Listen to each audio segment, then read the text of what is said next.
Hello and welcome to another modelling video. This is Alan from the Makona Man at YouTube with another model video. Unboxing, building and painting the 4D models 1/72nd PGZ-04a or Type 95 self-propelled anti-aircraft platform used by the People's Republic of China. The box contains 3 runners, 3 slide injection molded parts, all in a tan polystyrene blend of plastic, pre-colored, markings on the side, and intended to be snap belt. A single sheet of instructions are included with isometric views of the components clearly going together and very easy to follow, written in Chinese, detailed graphics showing the reference piece, layout of the parts and what the finished model should look like.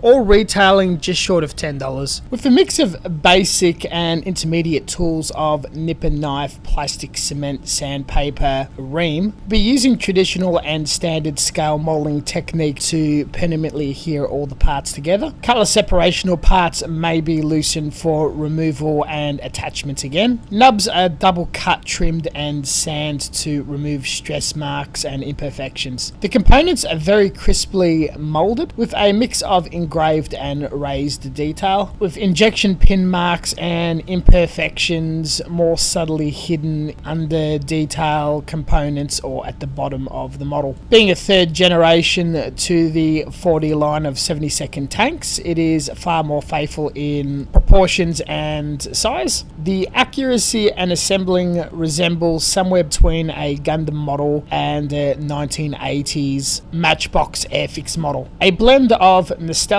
and easy fun to build with a very new and different subject that's not normally covered or on the more niche garage kit resin side of the hobby. The build starts with the tracks that are all molded in large components and slot together without issues with the suspension or alignment of wheels very quickly. The chassis easily snaps together, creating the 2 halves. Same goes with the turret. A few details like smoke launchers, the guns, few articulated components of the rotation of the turret and the guns, plus full movement of the radar system. The doors and hatches also open and close. I did misplace one once opening. As a kid's toy display die-cast wargaming piece, this will snap build in about 5 minutes or less. As a polish glue together sandfest, I maybe invested around 30-40 minutes. It was a super neat and very cool build, which I've been saying about all the other vehicles of the same generation. I believe it also can come molded in green. For ease and quick turnaround, I'll be painting everything in one piece, starting with using automotive primer cut with automotive lacquer thinner. I'm putting this through my moderate Badger knockoff airbrush from AliExpress through a small plastic portable aquarium pump compressor at around 11 to 15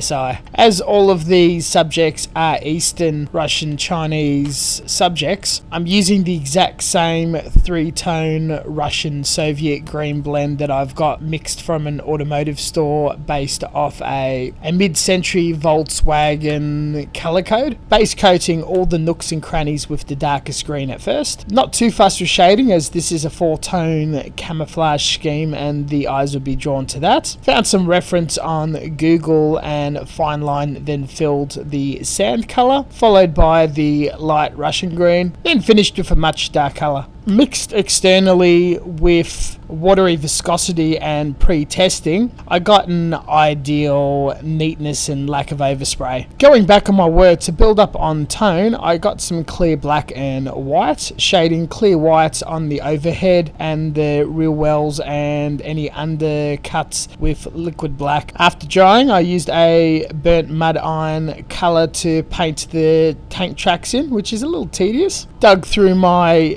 decal box and found some stars which corresponded with one of the schemes. Mostly chose A, not too basic, has some camouflage, and B, also utilizes a more basic decal scheme and less likely a parade job. homebrew automotive gunmetal hand painted on the two guns, then touching up with smaller detail using hobby paints for stowage equipment, lights, indicators and other final details. Allowing all this to dry, I mixed some Tamiya accent colour with more gum turpentine and sludge washed everything to bring out definition and fill shadows and panels. Set to dry and chemically harden over 48 hours, then a matte clear top coat that was also home brewed with automotive matting pigment from a 2-part set and clear tint.